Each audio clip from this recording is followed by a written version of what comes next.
Good evening, night owls, and welcome to Whisper Crowley.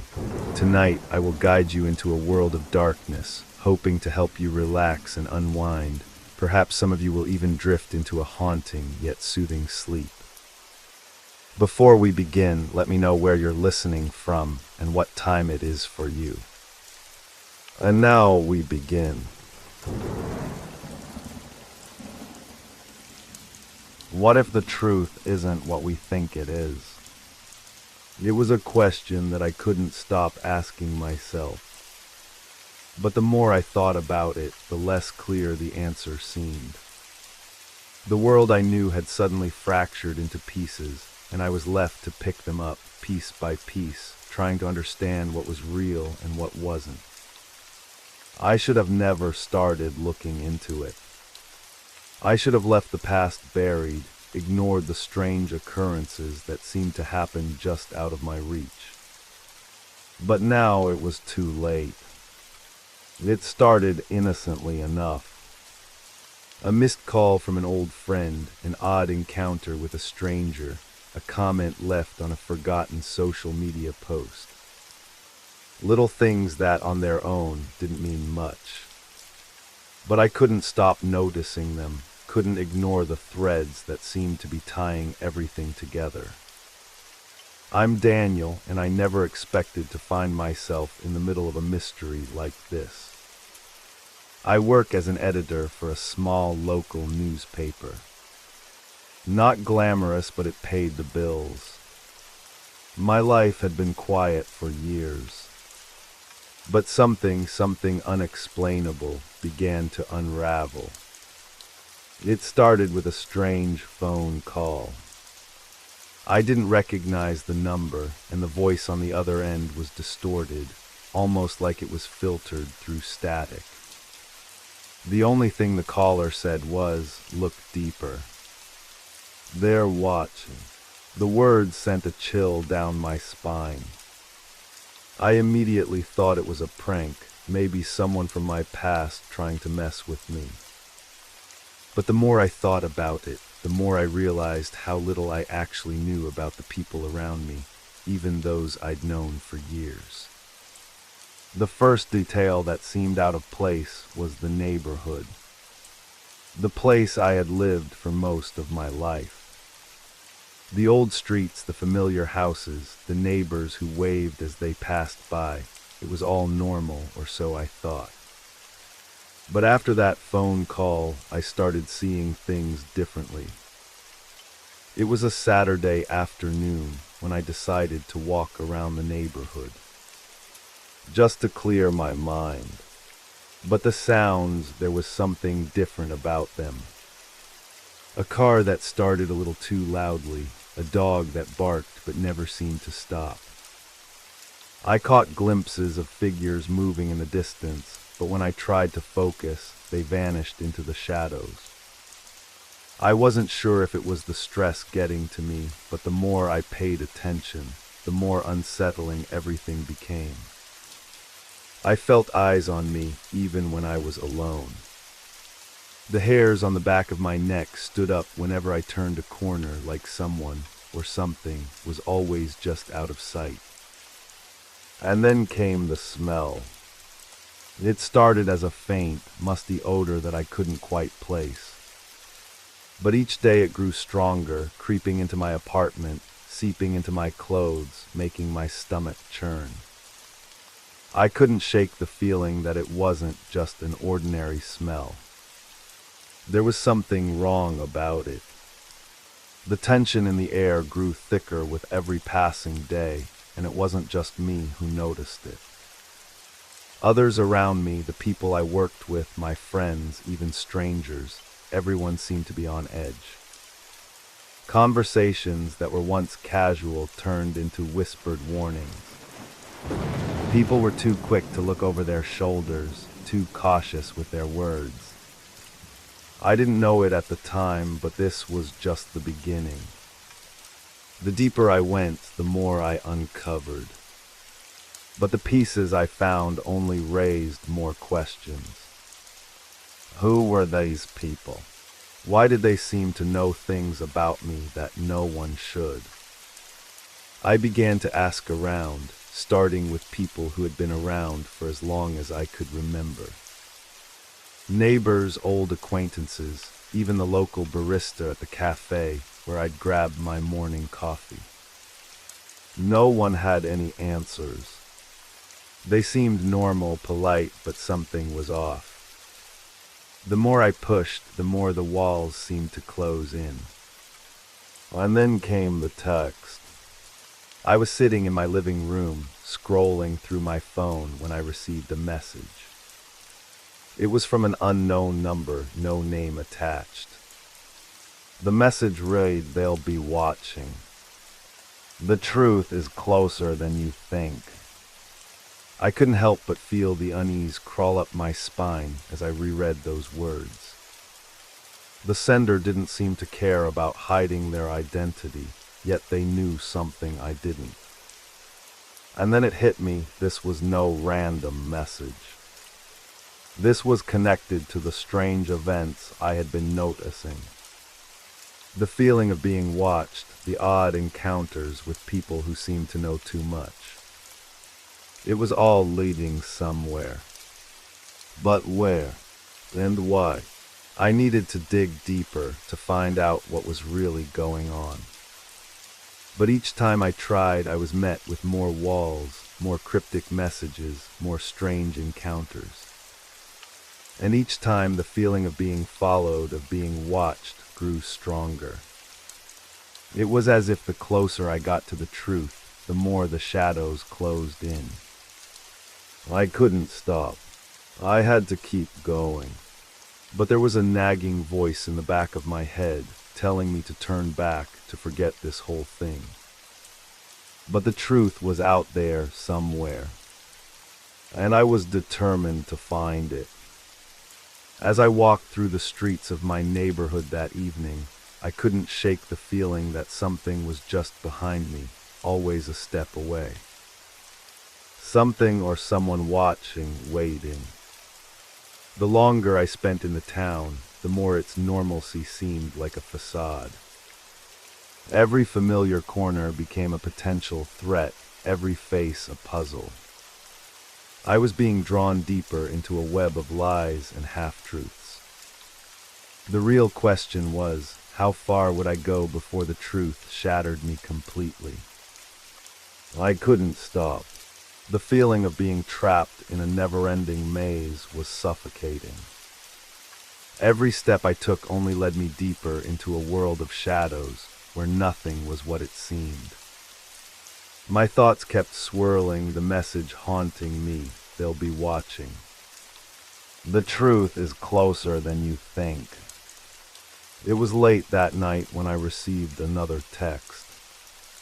The same unknown number, the same cryptic message. You're getting too close. My hands shook as I read it. I was no longer sure who was behind these messages, someone who knew too much about me. Someone who had been watching me all along. The walls around me felt like they were closing in, the air thick with a tension I couldn't escape. But I had to keep going. I had no choice. The pull to uncover the truth was stronger than the fear creeping into my chest. I decided to revisit the old neighborhood, retracing my steps from earlier that week. I needed to see if there was something I had missed. Something important. Maybe I could piece it all together. The streets were eerily quiet, the kind of silence that made your skin crawl. Even the usual hum of distant traffic seemed muffled, swallowed by the thick night air. I walked slowly, letting my eyes scan every shadow, every corner. My heart was pounding in my chest, a constant reminder that I was being watched. I could feel it. The prickle on the back of my neck, the sense that I wasn't alone. There it was again, the strange smell. Musty like mildew and rot, faint but persistent, hanging in the air. I stopped, inhaling deeply, trying to place it. It was growing stronger now, like it was coming from somewhere nearby. I looked around, my breath catching in my throat. The streetlights flickered, casting long, wavering shadows across the pavement.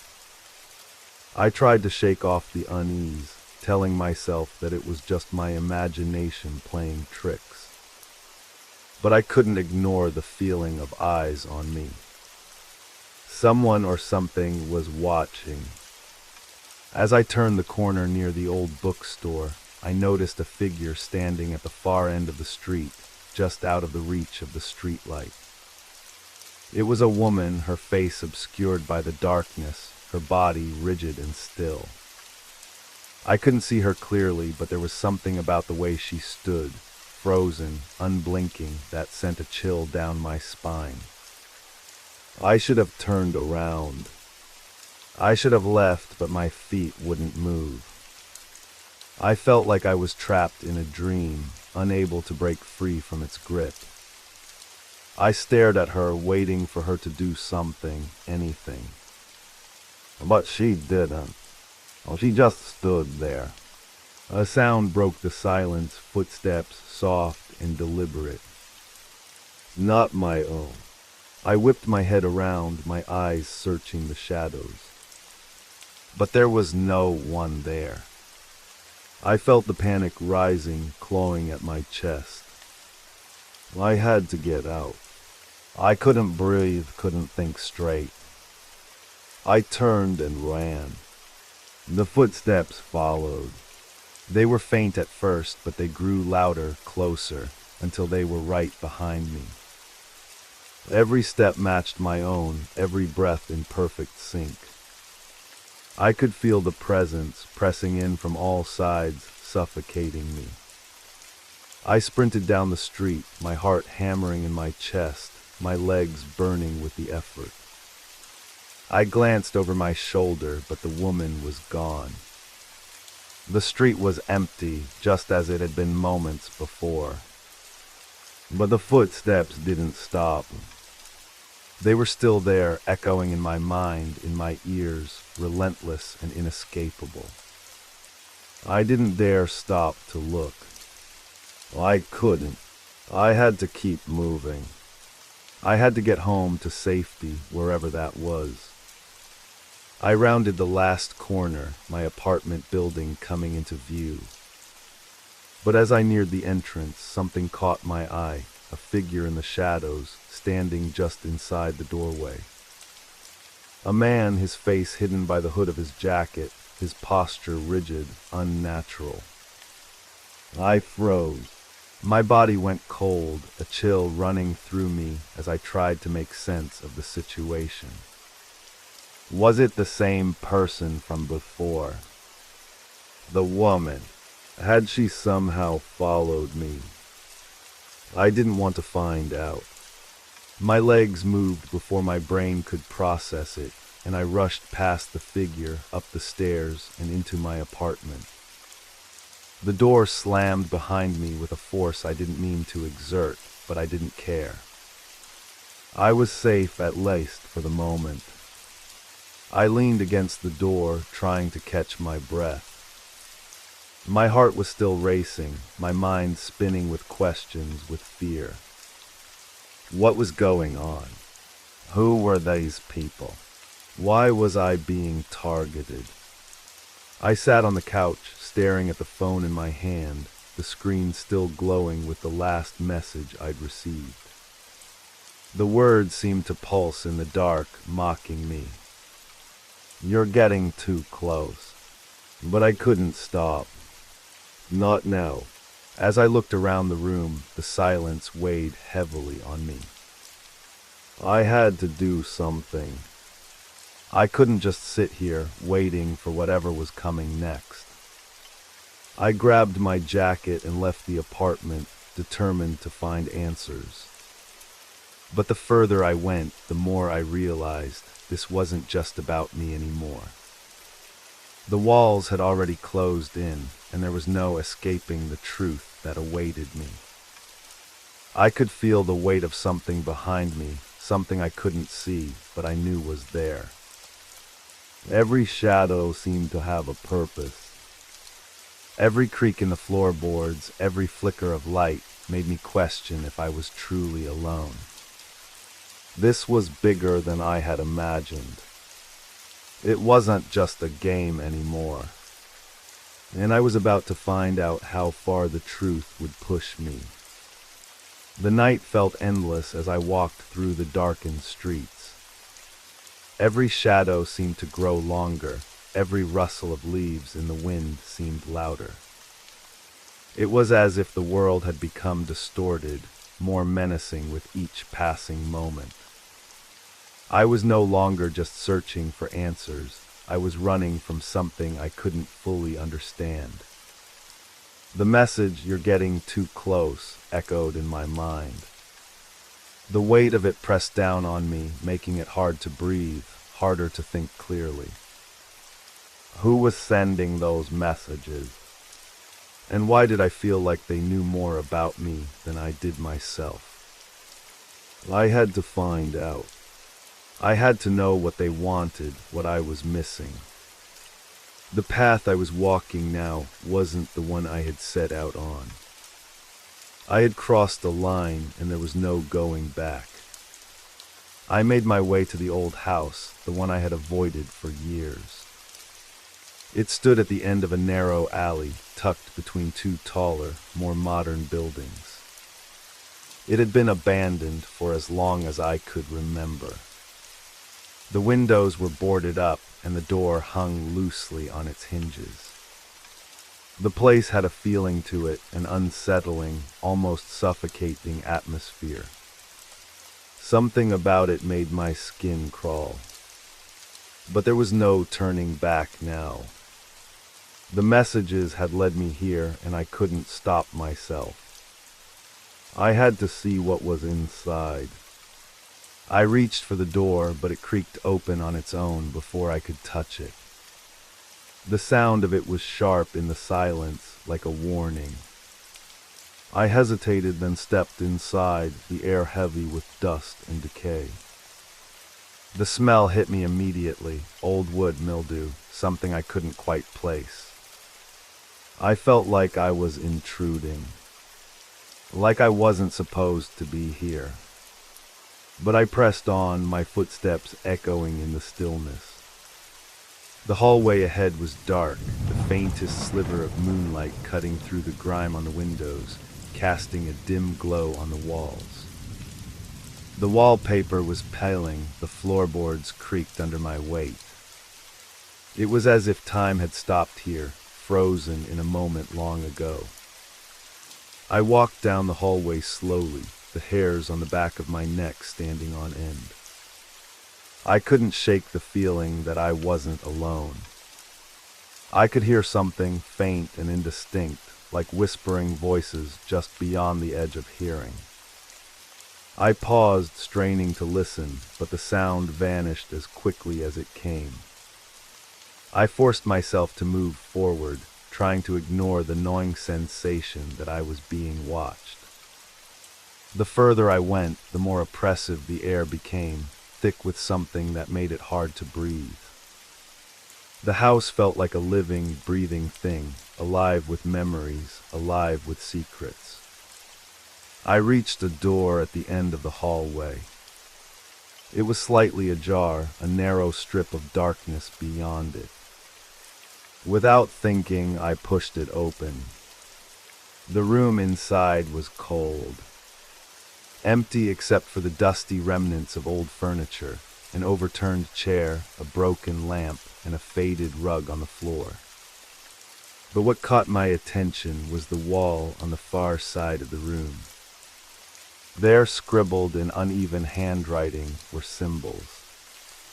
Strange, cryptic markings that seemed familiar but distant, like something I had seen before in a dream.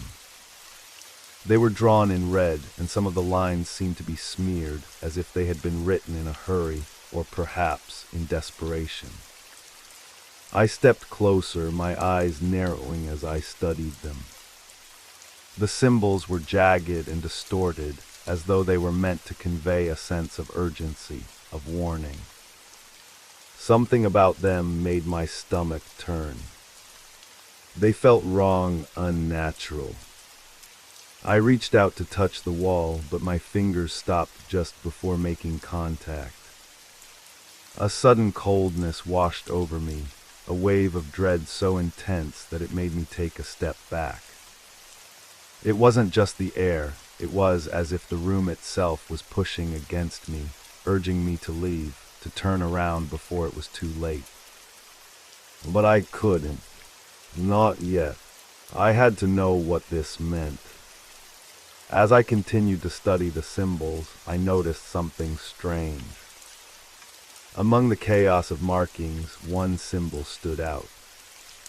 It was different from the rest, clean, precise, as if it had been added later, deliberately. It resembled a circle with an eye in the center, its lines drawn with a meticulous hand. My heart skipped a beat. I had seen that symbol before. It was in the messages. It was in the picture I had found earlier, the one with the strange figure standing behind me. The same eye, the same circle. It couldn't be a coincidence. There was a connection here, a thread that tied everything together. But what? I had to find out. I had to push further. I turned away from the wall, my mind racing with thoughts and questions. But as I took a step, something caught my eye in the corner of the room. A mirror. It was old, tarnished, the frame cracked and chipped, but it was still there, lining against the wall at an odd angle. It wasn't the mirror itself that made my heart race, it was what I saw reflected in it. For a split second, there was someone standing behind me. A shadowy figure just out of focus. I spun around, but the room was empty. My breath caught in my throat, my pulse quickening. Was it my mind playing tricks on me again? Or had someone really been standing there? I didn't know, but I wasn't about to stick around to find out. I turned and ran, my footsteps pounding in the silence, my heart beating so loud I was sure anyone, or anything, listening could hear it. The house seemed to stretch on forever, the walls narrowing, the air thick with fear. I had to escape. I didn't stop until I was out the door, gasping for air, my hands trembling. But as I stood there in the cold night air, trying to steady my breath, I knew one thing for certain. Whatever was happening wasn't just in my head. It was real, and it was coming for me. The truth was out there, and I was getting closer to it, whether I liked it or not. The chill of the night air did nothing to calm the storm of thoughts swirling in my mind. I was standing outside the house now, my breath coming in short, ragged gasps, but it didn't matter. Every nerve in my body screamed for me to run, to get as far away from that place as possible. But the pull to understand, to uncover the truth, was stronger than my fear. I glanced back at the house, its dark windows like empty eyes staring back at me. The house was silent, but I knew it wasn't just the house that was silent. It was everything. The streets were deserted, the usual sounds of city life, distant traffic, people talking, had vanished. It was as if the world had been swallowed whole. I turned and walked away, but each step felt heavier than the last, as if something was trying to keep me anchored to that place. The symbol, the eye, haunted me. I could almost feel it staring at me, even now, as if it was watching my every move. I had to find out what it meant, and who was behind it. I tried to push the image of the figure in the mirror from my mind, but it clung to me like a shadow. I couldn't shake the feeling that someone or something was watching me. The adrenaline was wearing off, and now all I had left was the crushing weight of my own thoughts. As I walked through the quiet streets, my mind kept replaying the events from earlier. The symbols on the wall, the mirror, the feeling that I wasn't alone. I had seen something in that mirror. I knew I had, and the thought of it made my stomach twist in knots. But what could it mean? I couldn't be the only one who had seen it. The messages, the warnings, the strange symbols. Someone else must know what was going on. But who, and why had they chosen me? I pulled my phone from my pocket, my fingers trembling as I unlocked the screen. I glanced through my recent messages, scanning for anything that might give me a clue. There it was again. The symbol. The eye. It was in the last message I had received, the one that had sent me running from the house. "You're getting too close," it had said. But this time there was something else, a location. An address. It was on the outskirts of the city, near an old abandoned warehouse district. The area was secluded, a place people avoided. It was the perfect spot for whatever was happening, if I was even going to find anything. I didn't know why, but I felt drawn to it. As if whatever I was looking for was waiting for me there, just out of reach. Without a second thought, I typed the address into my phone's map app and set off in the direction of the warehouse district. I didn't know what I was hoping to find, but I couldn't stop now. I had come too far. The streets were empty as I drove, the silence heavy and oppressive. The farther I went, the darker it became.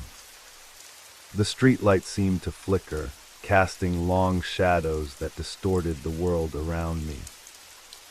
It felt like the night was closing in, pressing down on me, urging me to turn back. But I didn't. I kept driving, each mile feeling like it took me deeper into the unknown. Finally, after what felt like an eternity, I reached the outskirts of the city. The warehouses loomed ahead, their dark, crumbling facades almost hidden in the dense fog that had rolled in from the bay. The entire area had an eerie, abandoned feel to it, like something had been left behind, forgotten. I parked the car and stepped out, my footsteps muffled by the thick fog. The air was damp, cold against my skin. The place was deserted, not a soul in sight. The only sound was the distant rush of wind through the empty streets. I walked cautiously toward the nearest warehouse, my heart racing in my chest. I felt the weight of my every step, as if the ground itself was unwilling to let me go. There was something wrong about this place. Something old. Something dangerous. I approached the warehouse door, a massive, rusted thing that looked like it hadn't been opened in years. I reached for the handle, but before I could turn it, I heard a sound. A faint scrape like something or someone moving inside. I froze, every muscle in my body tense. My breath caught in my throat.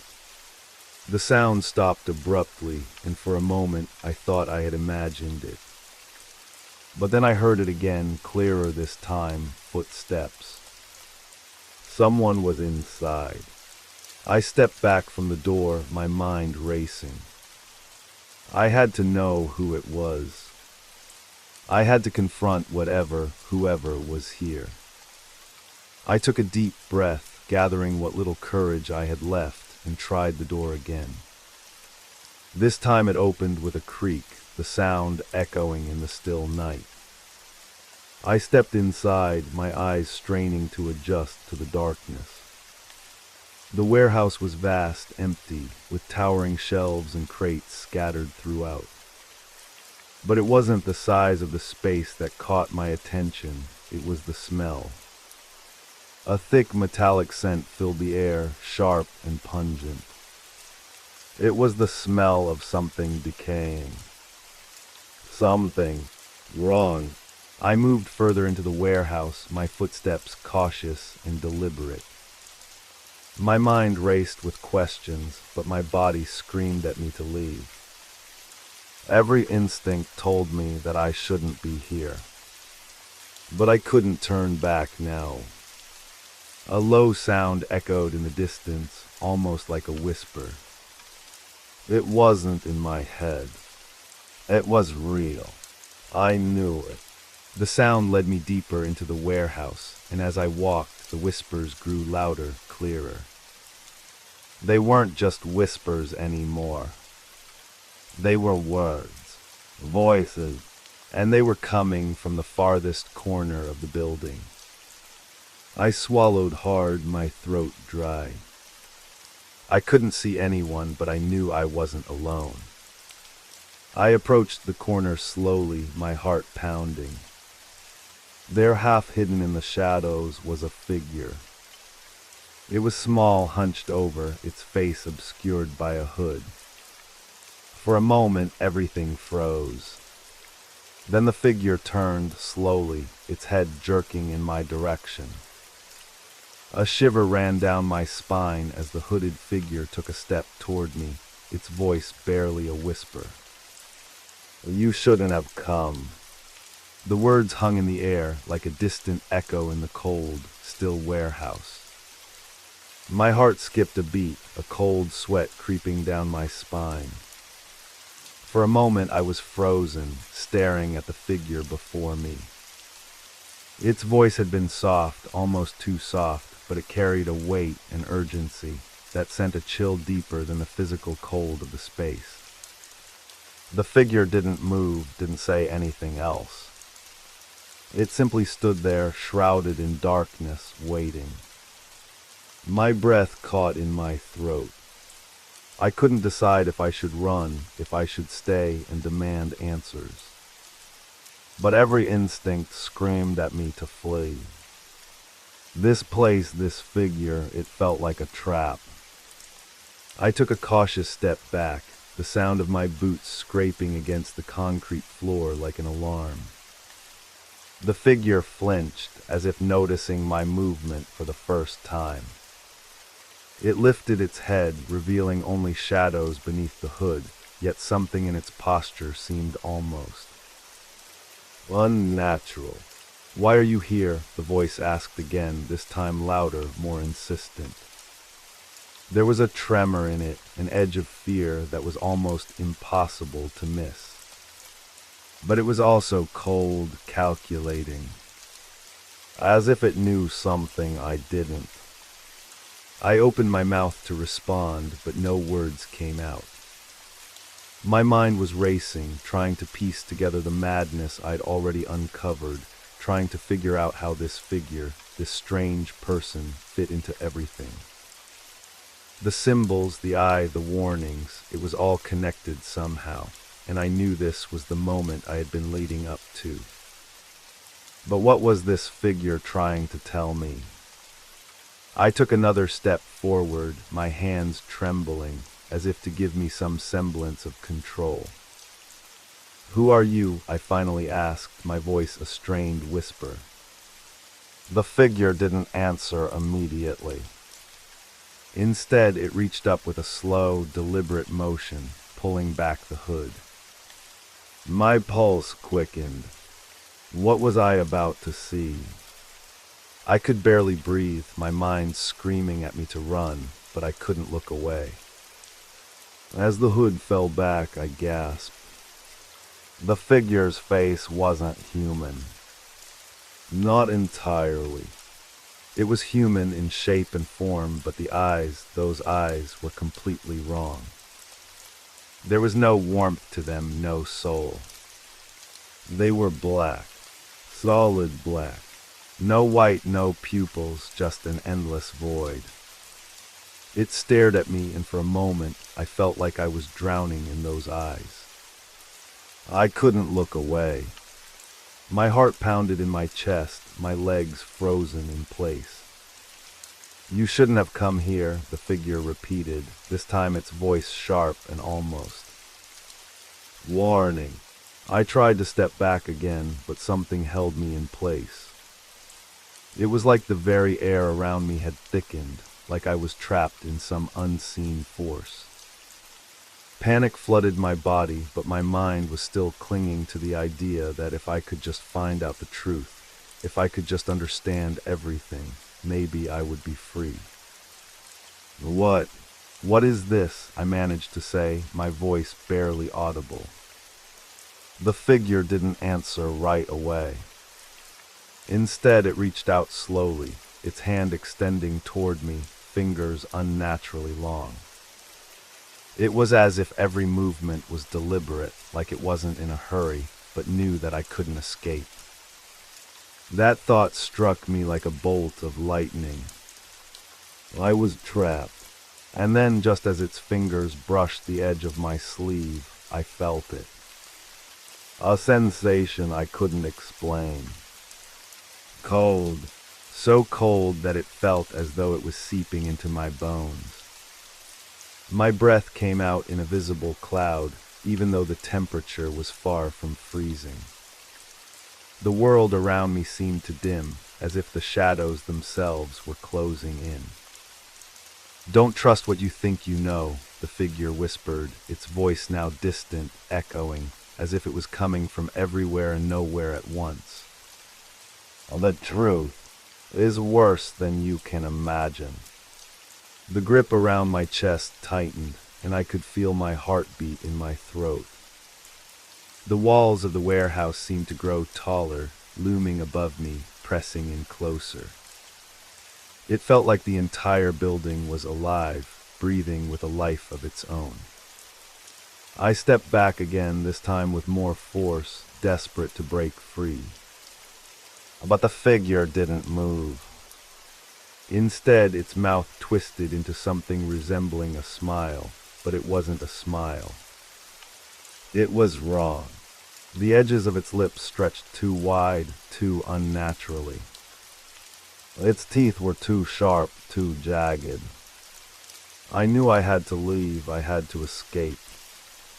But my fate wouldn't move. The pressure was suffocating. And then, just as I thought I might collapse under the weight of it all, a sound broke through the thick tension. A door creaked open somewhere deeper in the warehouse. A light flickered, casting long, sharp shadows across the floor. The figure turned toward the sound, its expression shifting in an instant. It was no longer calm, no longer in control. The void in its eyes widened, and for the first time I saw something primal flash through them. Without a word, it stepped back into the shadows, its hand dropping to its side. "You're not supposed to be here," it said one last time, the words cutting through the air like a warning. I didn't wait for another moment. I ran. My footsteps echoed through the warehouse as I sprinted toward the door, the darkness seeming to chase me, to reach for me. I could feel it was close. Too close. The light ahead seemed miles away, but I pushed forward, my lungs burning, my heart threatening to explode. I reached the door, but it wouldn't open. Panic set in as I fumbled with the handle, my mind racing. The sound of footsteps behind me grew louder, closer. And then, as the door finally creaked open, I felt something. Someone grabbed my arm, yanking me back into the dark. I turned and the world tilted.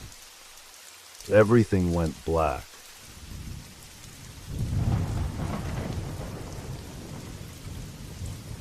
I hope you enjoyed the first story. If you did, don't forget to leave a like, but if I didn't do my job well, feel free to give it a thumbs down. Either way, drop a comment and let us know where you're listening from and what time it is for you. Now, let's continue. The first time I noticed it, I thought it was just my imagination. A shadow in the corner of my eye, something that didn't belong. The night was always quiet, too quiet, and every time I stepped outside, there it was. Just a feeling at first. A creeping sensation that I wasn't truly alone. But as the days passed, it grew stronger, more insistent. It wasn't just in my head. It was real. The feeling that something was watching me, trailing me, lurking just out of sight. The moment I stepped out into the street, I could feel it. Like the night itself was alive, and it was aware of me, moving in tandem with my every step. At first, I tried to ignore it. I told myself it was the stress from work, the lingering exhaustion that made my senses hyper-aware. I told myself it was just a trick of the mind. But then there were the sounds, faint at first, like a rustle of leaves or the faintest of footfalls on the pavement. But no one was ever there. No one that I could see. I live on a quiet street. The kind where nothing much happens at night. A small, familiar neighborhood. The kind of place where people know each other's names. The streetlights flicker on as the sun sets, and the darkness stretches across the ground like a blanket, tucking everything in for the night. But for me, the night began to feel like something else, a weight I couldn't escape. I had lived in this house for over 3 years, yet the night had never felt so suffocating, so oppressive. Every time I locked the door behind me, something felt off. Like I was leaving something behind, or worse, like something was waiting for me to step outside. One evening, after a long, draining day at work, I couldn't shake the feeling that I was being followed. I quickened my pace, trying to make it home faster, but the sound of my own footsteps seemed to grow louder, as though they were echoing off the walls. That's when I heard it. A distinct, unmistakable step that wasn't my own. I stopped. My heart skipped a beat. The silence that followed was deafening. I stood still in the middle of the sidewalk, staring into the shadows, trying to convince myself it was nothing. I told myself it was just an animal or a figment of my imagination. But then I heard it again. A soft footstep right behind me. I turned quickly, but there was no one there. The street was empty. I felt my breath catch in my throat. My pulse began to race. My eyes scanned the street, looking for any sign of movement, but all I saw was the dim glow of the streetlights casting long, eerie shadows across the pavement. It had to be a trick of the mind. I told myself to keep walking, to shake it off, but my steps grew faster, more frantic, as if I could outrun the feeling that had settled into my chest.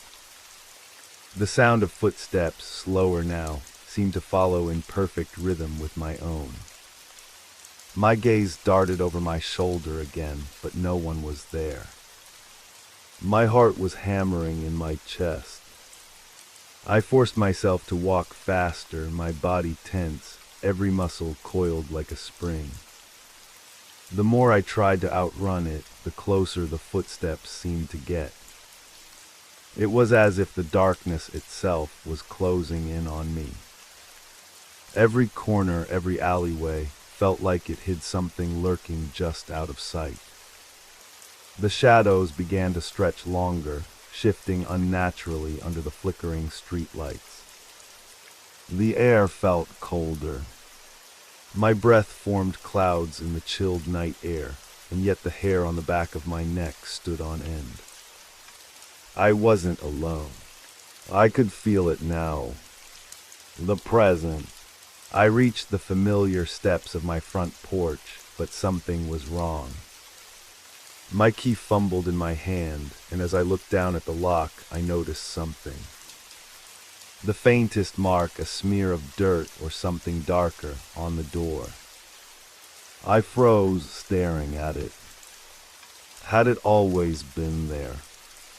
I pushed the thought out of my mind, quickly unlocking the door and stepping inside. The weight of the night seemed to follow me in, pressing against my back, urging me to look behind. But when I finally closed the door, I felt a fleeting sense of relief. The presence was gone. At least I thought it was. I stood there in the quiet of my hallway, listening to the silence, willing myself to shake off the feeling of paranoia that was gripping my mind. But it wouldn't leave. The unease wouldn't let me go. That night I lay in bed wide awake, staring at the ceiling, listening to the quiet. There was no sound. Not a car. Not a person. Just the soft hum of the refrigerator in the kitchen. But the silence felt heavy. And that's when I heard it. A soft tap. It was faint, barely audible, but it was there. A tap right outside my window. My breath hitched in my throat. I knew what it was. I didn't need to look. It was back. The presence, the thing that had been following me, had found me. It was closer now. I forced myself to sit up, to get out of bed, but my body refused to move. My mind screamed at me to act, to do something, anything, but my limbs felt frozen. I didn't look out the window. I couldn't. The fear was too much. But the tapping didn't stop. It was rhythmic, methodical, like it was waiting for something. Waiting for me to make the next move. I tried to shut it out, to ignore it, but the longer I lay there, the louder it became. A tap, and then another. Closer now. Each one piercing the stillness of the room like a blade through the night. What was it? Who was it? And why was it coming for me? The questions filled my mind, swirling like a storm, each one more terrifying than the last. But I already knew the answer. I had always known. I wasn't alone. The tapping didn't stop. In fact, it grew louder, more urgent. Each tap seemed to echo through the room, rattling the walls and making the darkness feel thicker. My heart raced, pounding in my chest like a drum. I could barely breathe, the air growing heavier with each passing second. My eyes darted nervously around the room, but I couldn't bring myself to look out the window. I told myself to stay calm. It was just a branch tapping against the window, maybe even an animal moving through the trees. But as I lay there in the silence, it didn't feel like something so innocent. It didn't feel like a branch. The rhythm of the tapping was too deliberate, too focused, too unnerving.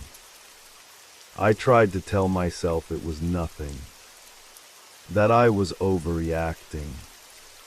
But the unease gnawed at me, growing stronger with every moment. What if I was wrong? What if this wasn't some figment of my imagination? What if something was really out there? I couldn't stay in bed any longer. The air in my room felt suffocating, as if the walls were closing in. I had to do something. Anything. I couldn't let whatever was out there take control of me. I threw the covers off, my feet hitting the cold floor with a sharp thud. The room was eerily silent, save for the sound of my breathing, shallow and quick. I stepped toward the window, my feet dragging as if some invisible force was holding me back. Each step felt heavier than the last, but I couldn't stop myself. I had to look. I reached the window. The tapping had stopped. The silence was deafening. I stood there staring out into the darkness, my breath fogging up the glass. My eyes adjusted to the night, the faint glow of the streetlights casting long shadows across the yard. There was nothing there. No figure, no movement. Just the empty street bathed in the pale light of the moon. I should have felt relieved. But instead, the emptiness seemed even more terrifying. Why had it stopped? What had I interrupted? I stepped back from the window, my mind racing. Had I imagined it? Was I losing my grip on reality? The fear was growing inside me, gnawing at the edges of my thoughts. I couldn't tell what was real anymore. Was it the isolation, the stress of my work, or was it something more? Something that wasn't meant to be explained. I tried to push the thoughts away. I needed to sleep. I needed rest. I couldn't let my mind get the best of me. But as I climbed back into bed, I couldn't shake the feeling that something was still there. I pulled the covers tightly around me, as if they could shield me from whatever lingered in the shadows. And then I heard it again. This time it wasn't just tapping. It was scratching. Scratching at the window, deep and relentless, like claws dragging across the glass. My breath caught in my throat, my body rigid with fear. It was louder now, almost deafening, and I couldn't ignore it anymore. I tried to scream, but no sound escaped my lips. My throat felt dry, constricted. I reached for my phone on the nightstand, but my hands trembled too much to get a proper grip. My mind raced, but all I could think about was the sound. The scratching that seemed to grow more violent with each passing second. It felt like it was right outside the window now, like whatever was there was just waiting for me to open it. I slowly turned my head toward the window, but I couldn't bring myself to look. It felt like the moment I did, I would see something that shouldn't be there. But the scratching didn't stop. It became rhythmic again, almost purposeful, like it was trying to get my attention. My heart pounded faster, like it wanted to break free from my chest. I couldn't take it anymore. I threw the covers off and bolted out of bed, rushing to the window with trembling hands. But as I reached it, I froze. The room was dead silent again. No scratching, no sound, just the steady pulse of my own heartbeat ringing in my ears. I looked out the window. Nothing. I wanted to believe that I had imagined it. That it was just a trick of the mind, a nightmare brought on by exhaustion. But the fear that gripped my chest told me otherwise. The scratching was real. I had heard it. It had been real. I stepped back from the window, my legs unsteady, like they were made of jelly. I glanced around the room, my gaze darting to the door, the corners, the shadows. I couldn't shake the feeling that I was being watched. I tried to reassure myself again. Maybe it was just a random occurrence, a strange coincidence. But the more I thought about it, the less I could believe it. The silence in the room grew deafening. Every breath I took seemed to echo in my own ears. The darkness seemed to press in closer. I couldn't stay here any longer. I had to leave. I needed to go outside to breathe fresh air. I couldn't stay trapped in this house, in this nightmare that was slowly consuming me. I grabbed my jacket and slipped on my shoes, my movements quick and jerky. I didn't want to think about what was happening or why I felt like this. I just needed to escape. I rushed out the door, the cool night air hitting my face like a slap.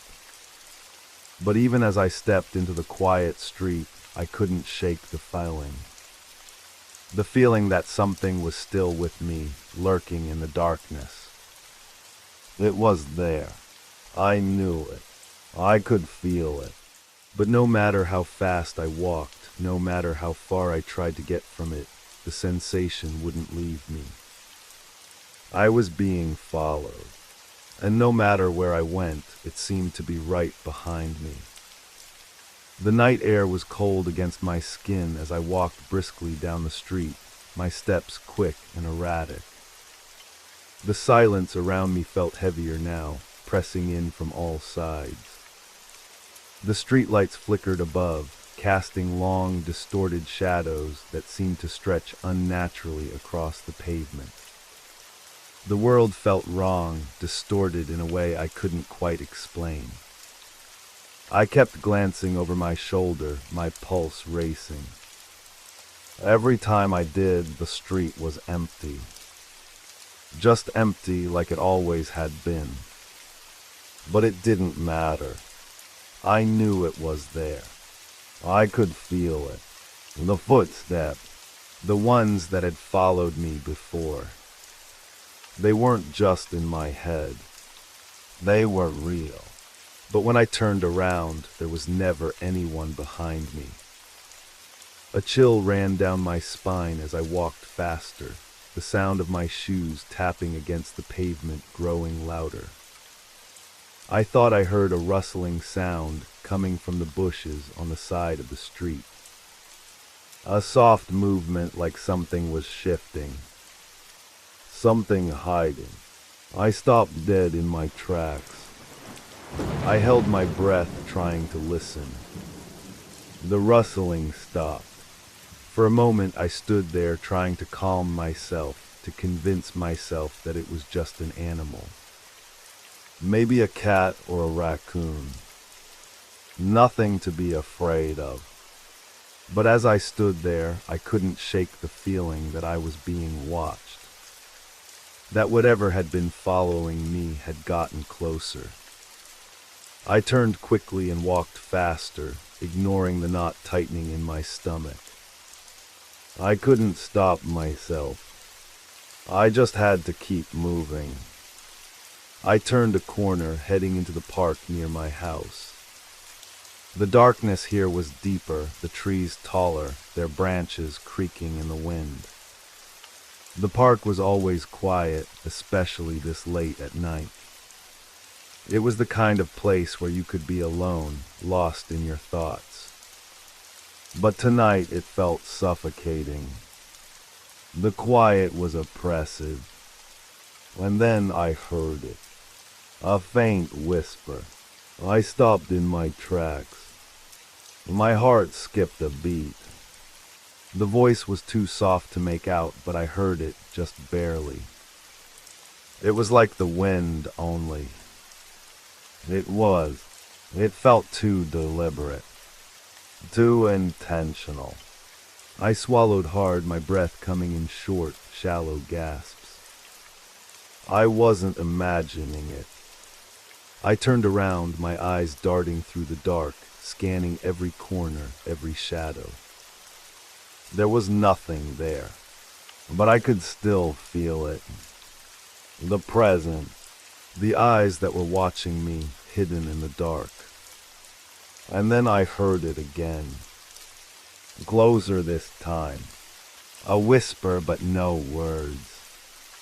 Just a sound like breath on the back of my neck. It sent a jolt of fear through me, and I started to run. I didn't know where I was going, I just needed to get away. The sound of my feet slapping against the pavement, was drowned out by the rush of panic in my ears. I could hear it now following me, just behind me, but I wouldn't dare look. The whispering didn't stop. It was getting louder, closer, as if whatever it was closing in on me. I rounded another corner, nearly tripping over my own feet. My chest burned, but I couldn't slow down. I had to get away. The park was empty, no one else around. I was alone, but I didn't feel alone. I couldn't shake the feeling that something was waiting for me in the dark, something that didn't belong here, something that wasn't supposed to exist. And then in the corner of my eye, I saw it. A figure. It was standing in the middle of the park, just beyond the reach of the nearest streetlight. I couldn't make out its shape clearly, but I could see it. Tall, dark, like a shadow within the shadows. My heart stopped. I froze. It didn't move. It just stood there watching me. The whispering stopped. Everything went silent. I couldn't breathe. I couldn't think. And then the figure moved. It wasn't fast, but it was deliberate, like it had all the time in the world. The way it moved was unnatural, like it wasn't quite human. The shape seemed to shift as it moved, bending in ways that didn't make sense. Its limbs stretched, elongated, and for a brief moment I thought I saw its face. But I couldn't be sure. The darkness around it was so thick. I turned and ran. I didn't even think about it. I just ran, not caring where I was going. I could feel the figure behind me. I knew it was there. I could hear it moving just behind me, faster now. The sound of its footsteps was louder than mine. I wasn't alone. I knew it wasn't just following me anymore.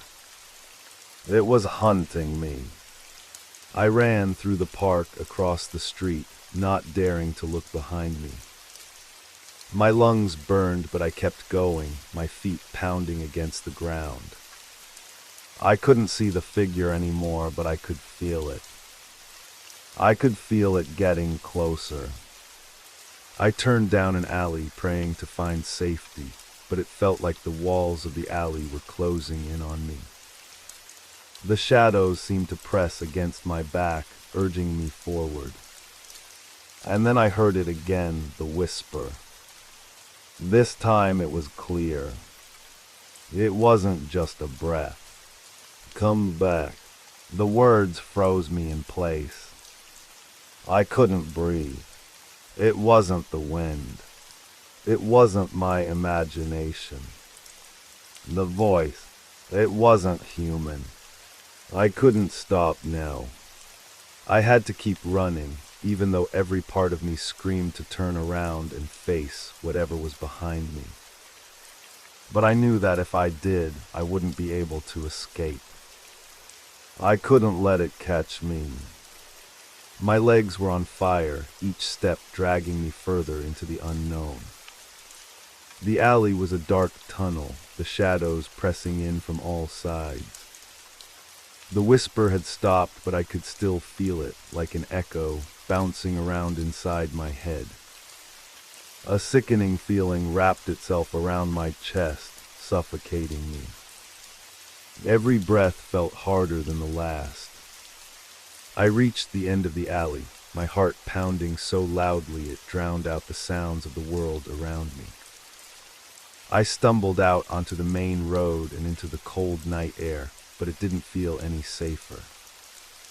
It wasn't just the presence that lingered, but the creeping dread that had already sunk into my bones.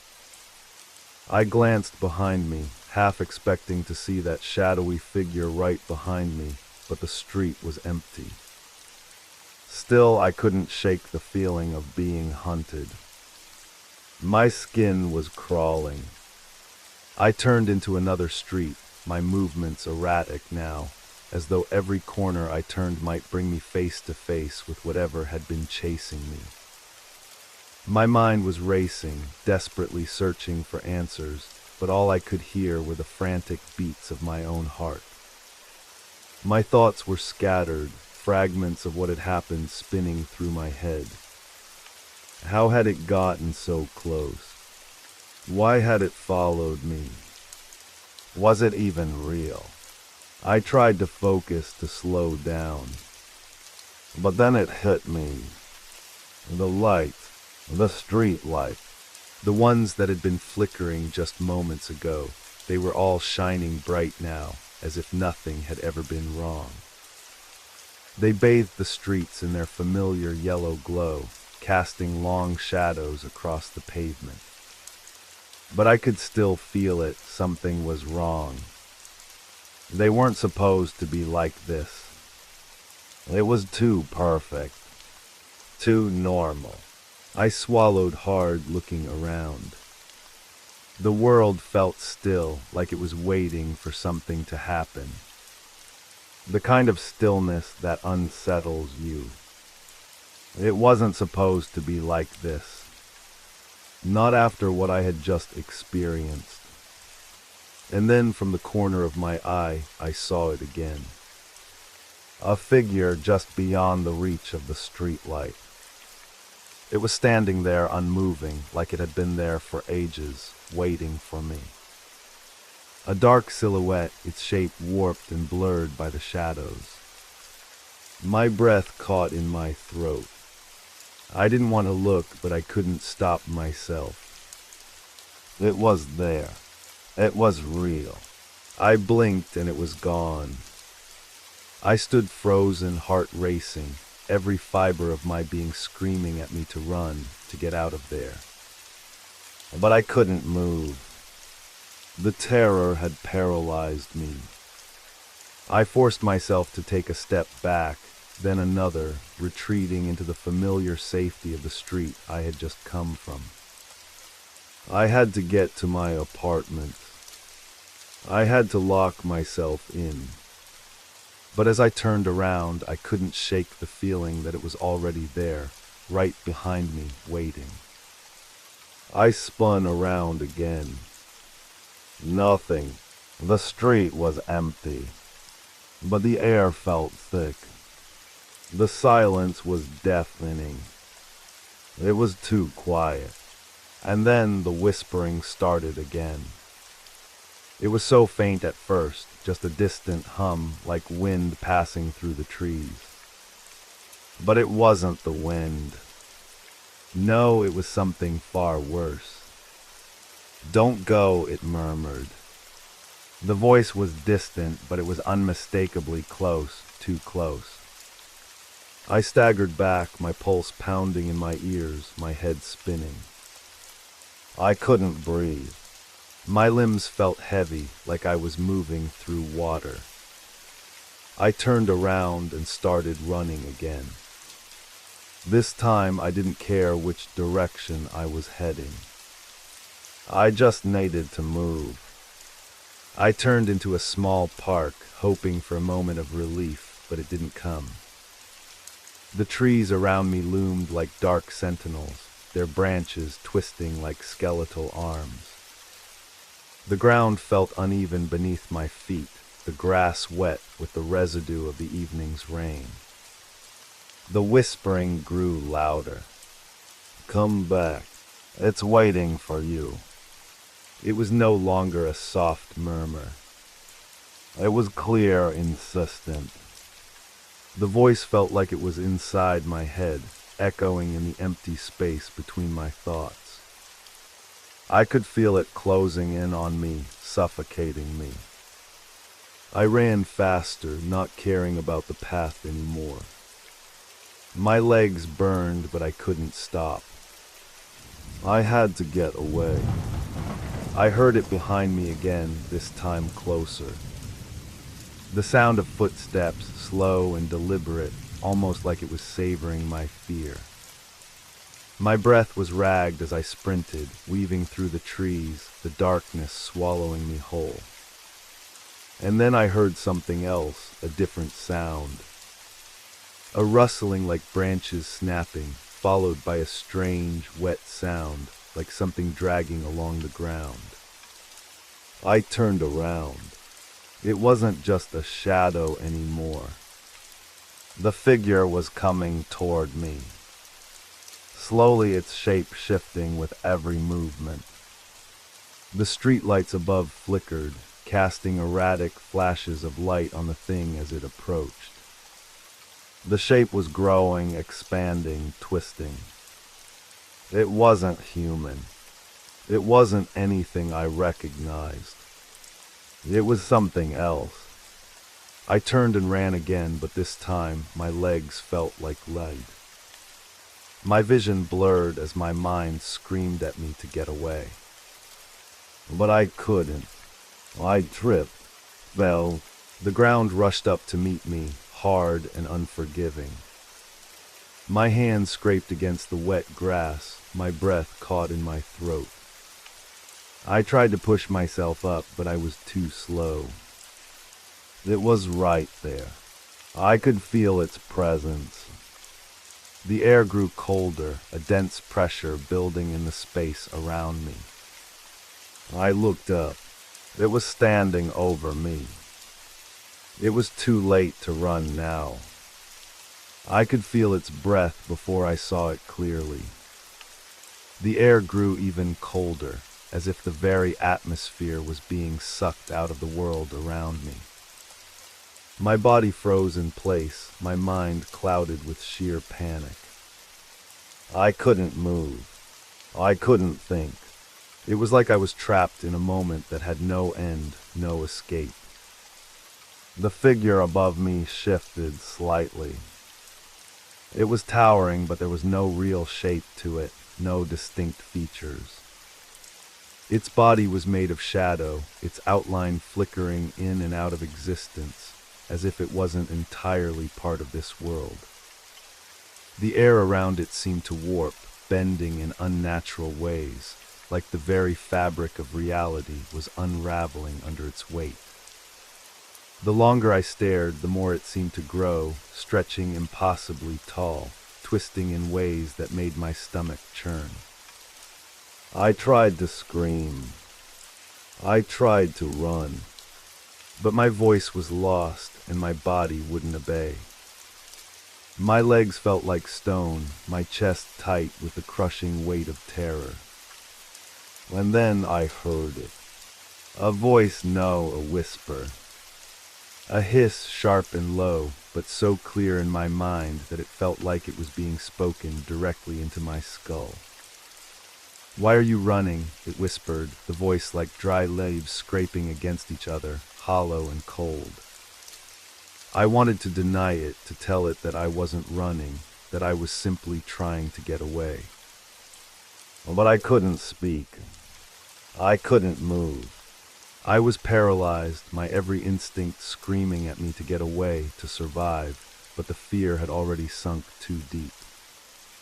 It was all I could feel. It lined closer, its presence overwhelming. I couldn't see its face, but I could sense it, the emptiness that hung around it. The malevolent force that had no reason, no purpose, except to torment me. "You can't escape," the voice continued, louder now, its tone almost mocking. It was as if the words were crawling into my ears, burrowing deep into my thoughts. "You're already part of it. Part of me." My pulse thundered in my ears. I could feel my body shaking, my teeth chattering as if my nerves were ready to snap. But that was when I heard the voice again, but this time. It wasn't coming from the figure above me. It was coming from all around me. "Run. You have to run," the whispering voice hissed, like 1,000 voices layered over one another, a chorus of warning, of desperation. It was soft, like a breath in my ear, but then it turned cold and sharp, as if it was trying to claw its way into my mind. My thoughts scattered. I was lost in the darkness of it all. The fear wrapped itself around me like a suffocating blanket. I didn't know where I was anymore. I didn't know what was real. The thing above me remained still for a long moment. But then it moved again, its form rippling like liquid shadow.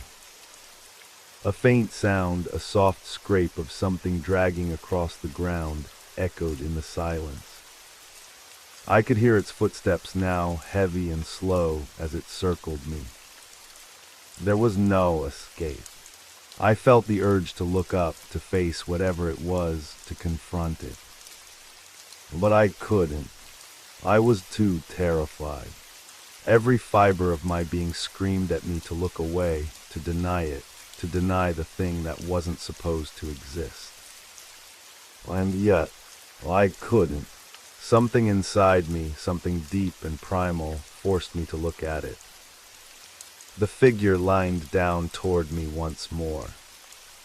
I could hear its breath wet, rasping. But there was nothing that resembled a face. No eyes, no mouth. Just darkness. It was impossibly close now, so close I could feel its presence in every inch of my skin. My body felt like it was on fire, my muscles twitching with the overwhelming need to run. But it wasn't just the fear anymore. There was something else, something deeper, an understanding creeping into my mind that made my stomach churn. This thing, it wasn't just following me. It had always been there. Your time is running out, the voice whispered, but it wasn't coming from the creature. It was everywhere, all around me. And me. I closed my eyes, desperate to escape the suffocating terror. But as soon as I did, I heard a sound, a snap. The sound of a twig breaking. It was so sudden, so real, that I couldn't ignore it. My heart skipped a beat. My eyes snapped open. And there, just beyond the reach of the shadows, was something else. Another figure. Smaller. A shifting, blinking into existence. My breath caught in my throat. My chest tightened. It was me. I was standing there, staring back at myself. But it wasn't my reflection. This version of me was wrong. The expression on its face was twisted, contorted in a way that wasn't human. Its eyes were empty, hollow, like black pits that were slowly swallowing everything around them. I couldn't breathe. I couldn't think. My own reflection wasn't my own anymore. It was something else, something that had no business being here. The creature was still there, looming over me. But this other version of me, it was walking toward me, its feet dragging on the dirt, its hands outstretched. I could feel it. The pull, the suffocating presence. It was trying to take me, to become me. I backed away, but I was trapped. The world was closing in, the darkness growing thicker. No, I tried to scream, but the sound wouldn't leave my throat. The only sound that filled the air was that whisper, that relentless whisper. You're already mine, it hummed, and the ground beneath me seemed to fall away. And as I looked down, the darkness swallowed me whole. I didn't know if I was still alive. I didn't know if anything was real anymore. But I felt it. I was no longer alone. And I wasn't going to escape. Not this time.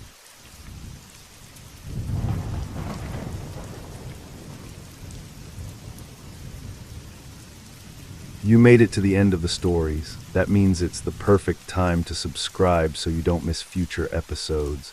And if you haven't already, leave a like and drop a comment. I'd love to hear your thoughts. Have a great time relaxing, and good night.